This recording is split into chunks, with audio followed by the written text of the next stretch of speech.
Hello, everybody, and welcome to our special Saints OTA show. Here, sponsored by Tulane Doctors. It's Jim Derry along with Rod Walker to talk about what's going on this week, our third show here, and we appreciate the sponsorship. Before we get started, Rod Walker, just remember, today's coverage of Saints Minicamp is sponsored by Tulane Doctors, proudly bringing the future of medicine to New Orleans every day. Find your doctor at TulaneDoctors.com.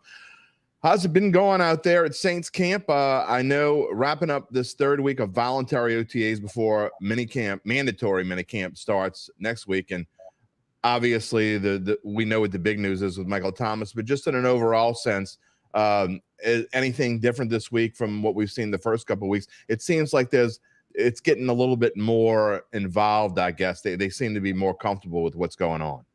Yeah, I would think so. I think the biggest difference this third week would be that there was a little bit more intensity as far as just when they were doing, 11-on-11 drills, team drills. I mean, you could just tell that the guys were really getting after it and a little bit more competitive as far as, I won't say trash talking, but, they were scoring touchdowns and spiking the ball. And somebody dunked one over the goalpost like Jimmy Graham, I guess. Really? The other day. So you can just tell the guys are really just starting to get amped up a little bit more as they're, just gotten deeper into OTAs. One thing I always talk about, I actually talked about it on my podcast yesterday, but every good team has chemistry, and this team has some new components to it.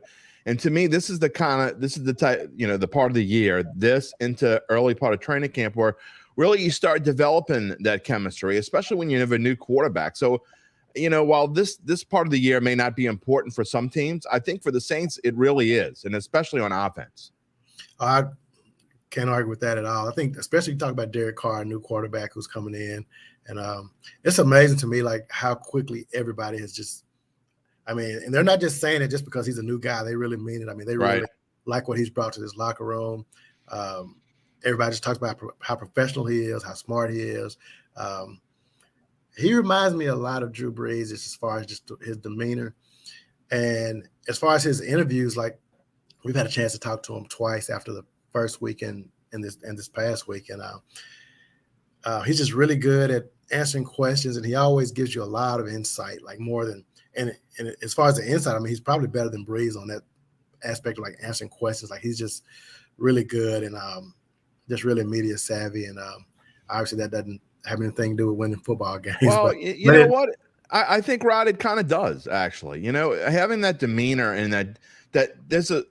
You think of all the really good quarterbacks, and they all had that sort of thing, right? And I'm not saying that Jameis doesn't or Andy Dalton doesn't, because Andy Dalton was a starting quarterback in the league for a decade, and Jameis was a starting quarterback for 4 or 5 years, and was supposed to have a chance to do it. But it's just there's something about this guy to me that, like you say, he's not. Drew Brees is gone; he's never coming back. We get that, but for the Saints to have something like this, to me, makes a difference. I think it makes a big difference. And again, I'm not just talking about the receivers who like him. I mean, we talked to Eric McCoy, and he's like who's the center. He's just all in on this guy. And even Jameis, man, we talked to Jameis last week, and he just has the utmost respect for Derek Carr and what he's been able to bring into this locker room already. And I think the most impressive thing about Carr, I think, is just before he got here, he did so much research on these guys. Yeah. I wrote a story yesterday, I guess, on Eric McCoy and their relationship. And, Derek Carr, before he even got here, he was watching game film, and he saw a game film of Eric McCoy from 2020 season. And Eric McCoy was running down the field, blocking for Alvin Kamara. And Derek Carr sends that tape. He sends a clip up. He sends a text message to Eric McCoy. It's like, man, this is the kind of stuff we need. We can get everybody to have this kind of attitude. This team can be really special. So, I mean, just the fact that he did that much research before even arriving here on a center, I mean, just kind of tells you a little bit about who he is and what this means to him to be here. Before we go forward too, I just want to throw this out there. I think Jameis Winston has handled the last 2 years with absolute class. And I get that, people say, he stayed on as a backup because maybe he had nowhere else to go. But I think he's going to be the best backup in the NFL. I really do. And it doesn't matter whatever the situation is, the way he's handled everything, really not a single negative word and just all positive all the time. I love that. And so if this dude has to step in, I'm going to feel really good about where this team is, if he has to step in. I agree. I mean, I'd make an argument that, we don't know how good Bryce Young is going to be in Carolina, but I'd make an argument right now that the Saints probably have the best 2 quarterbacks in the entire division. I think you're probably right. Jameis Winston. I mean, again, Bryce might come in and blow us all away with how good he is, but right now, I mean, I think Tampa Bay or Atlanta would probably be better off with Jameis as their starter, and he's a backup for the Saints, so that bodes well for him. And I'm not going to go back in time and beat the horse that I killed already, but who knows what happened had Jameis started the last half of the season. That's a whole different story. We won't go there again. All right, I want to talk about Michael Thomas and obviously the big news coming out of OTAs this week that he's back. Now, he's not back in a full capacity. He's not doing everything that you would expect him to do, nor what he will do later on. But the fact that he's back has got to be a huge sigh of relief for some of the big brass in this team, and obviously fans of the New Orleans Saints. Yeah, when it was Tuesday, he just trotted out onto the field. It was practice had already kind of started, but it was the third day. It was a third week of practice. So everybody's kind of like, okay, what's going to happen today? So when Mike runs out, and everybody's like, okay, well, this is the big news for the day. And right, he didn't do a whole lot, but just his presence being there. We hadn't seen Michael Thomas on the field, since week 3 of last season. So just to see him back out there was good. And he didn't go through any team drills but he did some. Most of the time, while the teams were running drills, he'd be in the backfield, just sort of mimicking what he would do on those particular plays. And then toward the end of practice, they did do some sessions where he was just catching some passes from Derek Carr and Jameis, and so it was good just to see him doing that, and we got a chance to talk to him that day, and he talks like he's expecting to be the Michael Thomas that we've seen before, and obviously we've heard that, and again, that doesn't mean anything until we see it out on the field, but it was definitely a sign of things pointing in the right direction. There's no question. Anytime that he's just out on the field, it changes the mentality of some things. Just a little reminder for you, today's coverage of Saints minicamp is sponsored by Tulane Doctors, proudly bringing the future of medicine to New Orleans. Every day, find your doctor at TulaneDoctors.com. We thank them for their sponsorship. Rod, just having Thomas out there has also got to be for the rest of the receivers, to just what he can bring to them as well, because this whole receiving core, to me, if they get him back, they take a huge step forward, and it just makes it, just a sense of relief, I guess, to see him back out in the field has got to be helping them as well.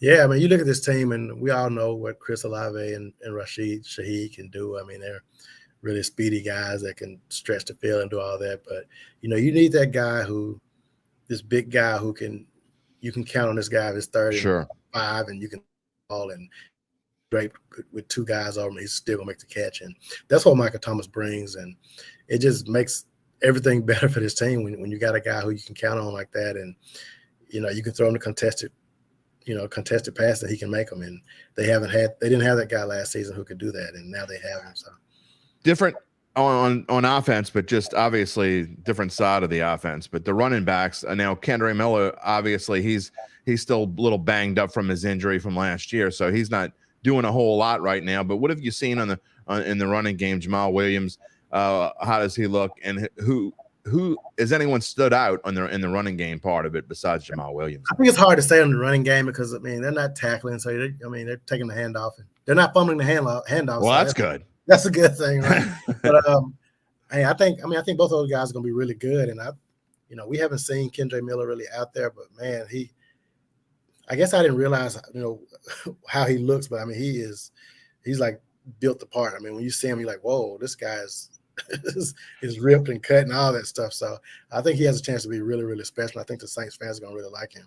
Obviously, we can't tell because he's not running the football, but how close does he look in physical stature to Alvin Kamara? He gets compared to Alvin Kamara a lot, so that's why I'm asking, I guess, and I haven't seen him. No, I don't. When I saw Kamara for the first time, I don't think I had that.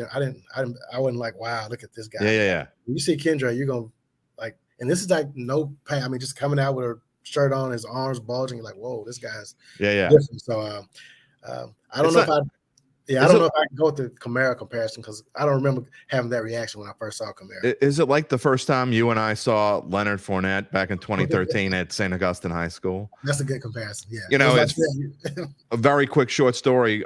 Going back to prep because I was in news for a while and I hadn't covered Leonard Fournette. And first game I covered him was week 2 at Covington. And I'm like, I didn't even know what his number was at the time. And I'm like, I wonder if I can spot. Oh, there he is. I didn't need a number to know who Leonard Fournette is. He's a different kind of guy, man. Maybe Kendra Miller would be kind of like that. What else have you seen on the offensive side? I'm really interested. My whole thing this year, and especially early and going into training camp, what scares me most, if you're going to root for the Saints or if you're a Saints fan, is the depth on the offensive line. I think, the last couple of years, obviously, Rod, they've had so many injuries there. People going out left and right, missing a week, missing 3 weeks, missing 6 weeks. What do we see there? First of all, how's the health of the starters? Does it look? And do you think that there's going to be a little bit more depth in the O-line this year? I think there will be some more depth. After they took somebody in the draft, and Nick Salvadori from OTAs. Who got hurt? Didn't he get hurt already? Yeah. You look at the offensive line that we've seen in OTAs. Eric McCoy's been the only starter we've seen there. That's right. Ryan Ramczyk, these are voluntary. So Ramczyk didn't come. Kevin Throckmorton didn't come. Both of those guys, those are your 2 starting tackles from last year. Cesar Ruiz is rehabbing an injury.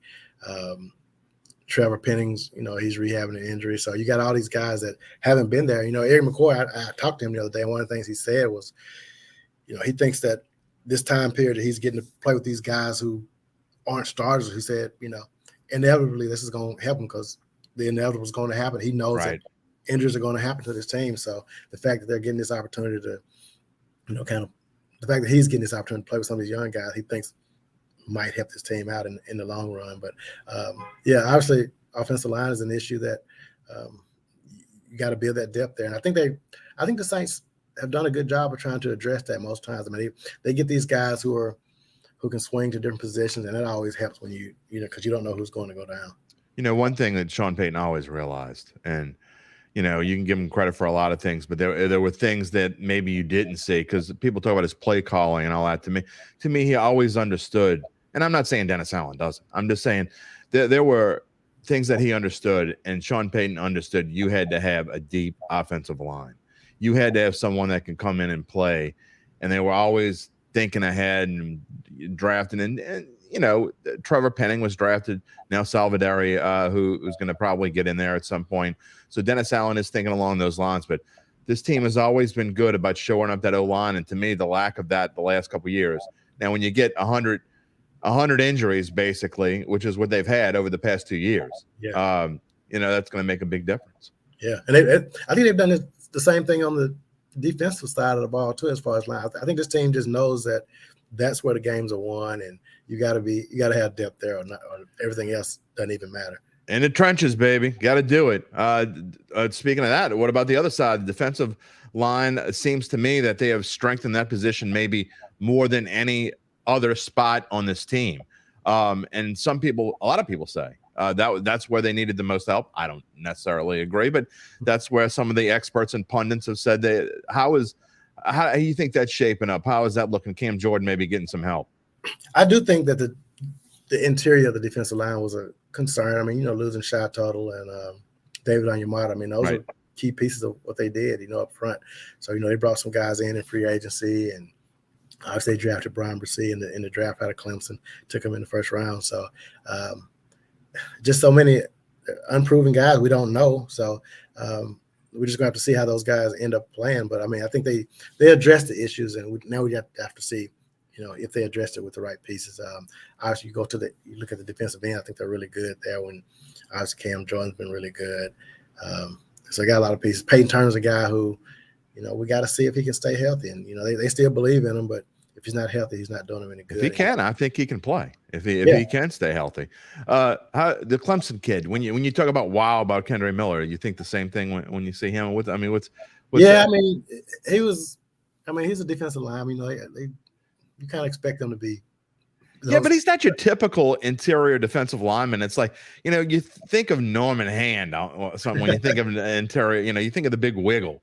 Right. How many wings can they eat after practice? But, this kid doesn't seem like that. He actually seems like he's a solid athlete that can play 70% of snaps. That would be a good way to describe him. That's what he looks like. And, he was in there with the first team on Tuesday. We saw him getting in there and getting some good reps. And again, they're not doing a whole lot right now, so you can't really tell. you need to see him we have to see him in a game when or when they do some of these joint practice with other teams, then they get a little bit more physical. But I think he's a guy that, we saw what he could do in college, so I think he's a guy that can be really good. Isaiah Foskey, we've seen a lot of him out there. Yeah, he's been around. He's a guy that, another defensive end that, this team just seems to always have these defensive They really do. It's probably their favorite position, right? They would find a defensive end and we talk about O linemen and with Sean Payton, but I tell you what, and look, you understand it. Dennis Allen's a defensive coach, so he's going to roll in this defensive line. But I think you're going to, as long as he's coach here, I think you're going to see that, and he's going to continue to bring in the defensive linemen as we go on. They brought in good ones. Most of the guys they bring in are good. The biggest concern again is always just those guys staying healthy. You think back to, obviously Marcus Davenport comes to mind, but yeah, those guys have to stay healthy. But for the most part, they do a good job of scouting defensive ends. Well, I just got a couple minutes left in the show. Anything else that stands out to you? Again, to me, the whole Derek Carr. I love the quote. The Derek Carr and Michael Thomas thing. How they, they're talking about how they recruited each other. I don't know how necessarily true that is, but I love the fact that and we kind of saw this with Mike with Jameis a little bit, right? And I think he was super excited about Jameis being the quarterback, and then it wasn't the greatest of starts, and then that kind of dissipated, and Michael Thomas disappeared. So I'm taking this with a grain of salt, but to me, this is kind of the story of the first 2 months before the season starts. How these two guys gel, and if they are on the same page, it could be quite a weapon. Yeah, I think no doubt. You're talking about Derek Carr and Thomas getting Carr just talks about talking to him on the phone and again, this is the honeymoon phase. Everything's exactly now, and so you have to see how it plays out. But right now, I really think that chemistry they've built this bond. Even in practice the other day, you saw Carr and Thomas they were just talking, they spent a lot of time just talking together and discussing routes and what do you see on this play, and in this coverage, what do you see? And so they're definitely building the rapport. It's just going to be a matter of putting it together on the field. There's no doubt about that. All right, last question. Saints right now 35-1 to win the Super Bowl. We talk about some long shots that we like. It's way early, and this number, you don't have to necessarily bet it now, but we talk about these things, and I think they're I don't know, there's something like 16 or 17-1 to win the conference. They're 1.2-1 to win the NFC South. Any kind of thing you like? Are you gonna put $2 on something related to the Saints or no?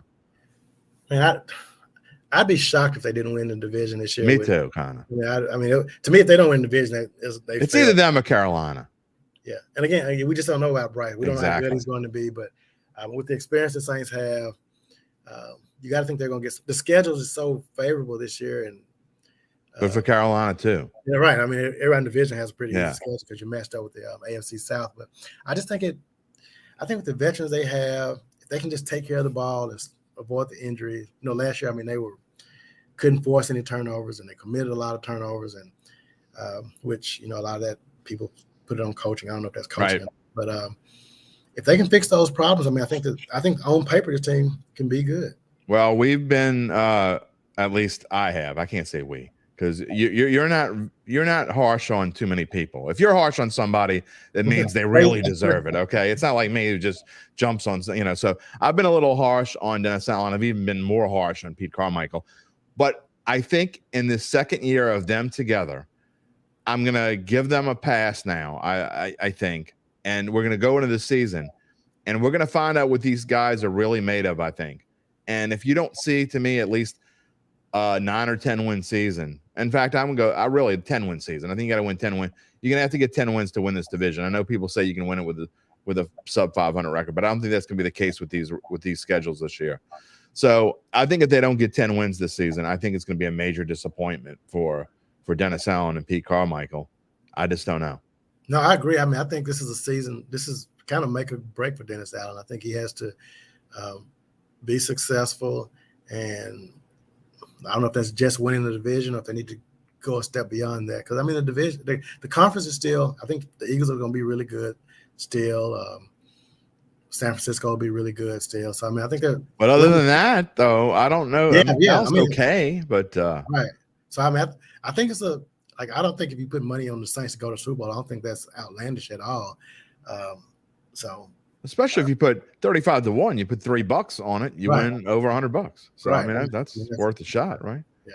Well, we'll see. I don't know. I'm not advising to do that yet. We're going to get to the over/under segments on how many games I think teams are going to win.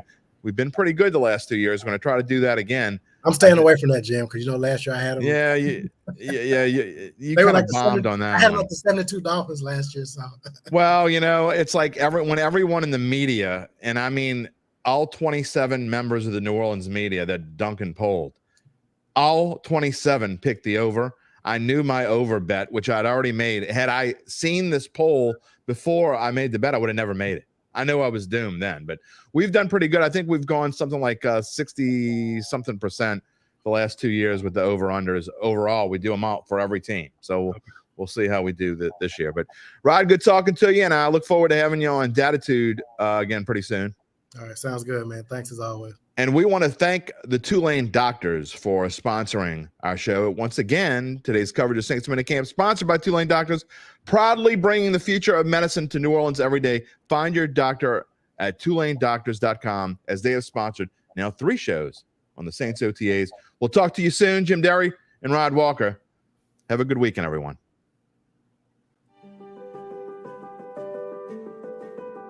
We are Tulane Doctors. Physicians and scientists working side by side to advance academic medicine, develop state-of-the-art medical treatments, and provide inspired patient care throughout the Gulf South. Tulane Doctors, the future of medicine is here.